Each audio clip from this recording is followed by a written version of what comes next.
Pixar is a pretty legit animation studio. Whether it's some of their earlier work, later work, or something a little more in between, everybody has their favorite handful of Pixar movies, because it's kind of impossible to just choose one. My personal favorites, in no particular order, are Monsters Inc., Toy Story 2, and Ratatouille. Honestly, Pixar has been more formative to 3D animation than we really give it credit for.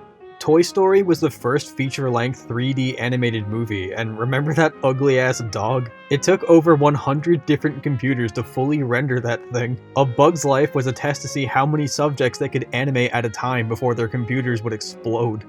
And Finding Nemo was an opportunity for the animators to show off undersea lighting and particle effects to a scale that hadn't really been perfected yet. And then we put particulate in, which is like dirt moving in the water. And then we put this caustic light pattern that kind of dances all over everything.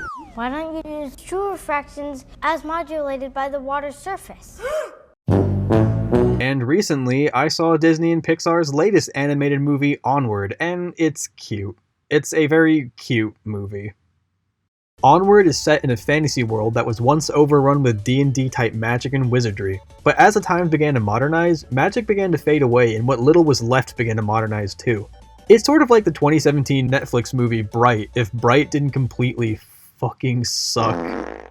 Of the two main characters, the movie primarily focuses on Ian, an awkward, quiet, nerdy teenager without a father figure to look up to. Wait, why does that sound familiar? On his 16th birthday, both he and his older brother Barley receive a gift from their dead dad, a wizard staff, along with a spell that can bring him back for 24 hours. Despite Barley's obsession with magic through his D&D game, he doesn't really have it within him to use magic. Ian, however, does. Only when he tries to bring back his dad with the staff's gem breaks and only brings back the lower half of their dad. He's just a pair of legs.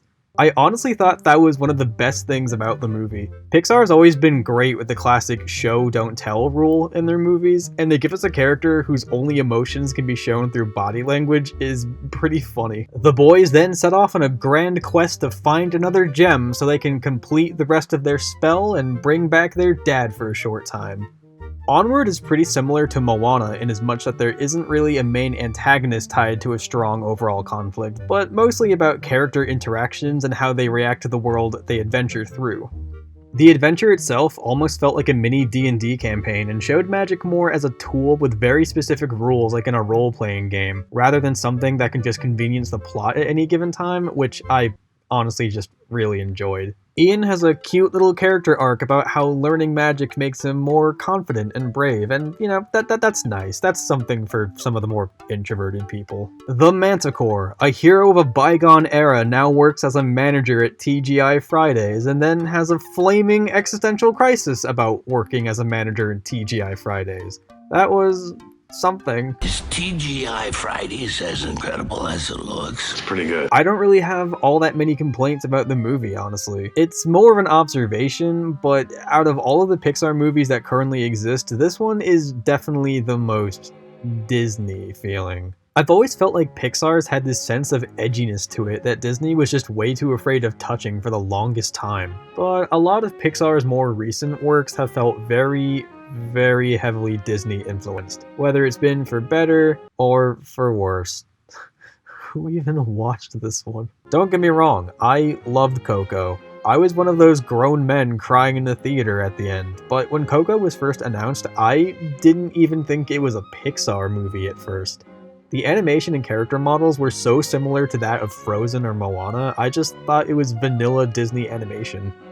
The same goes for Onward. If you compare the character and creature designs here to Monsters Inc., it really pales in comparison and feels kind of bland and uninspired. I feel like while there isn't anything wrong with Pixar taking a newer direction, it's just a little disheartening to see a lot of their old identity go away in favor of the bigger studio. Overall, I think Onward is an enjoyable movie. Like, yeah, the advertisement for it really sucked, but in the end, it was still a pretty pleasant surprise. There's some touching character moments between Ian and Barley, and as a doofus older brother myself, I could definitely relate to Barley. I also think the fantasy adventure element was handled pretty well. I can imagine 9-year-olds wanting to get into Dungeons & Dragons through this movie before they would with, like, Stranger Things. So I'm gonna score this one a little differently.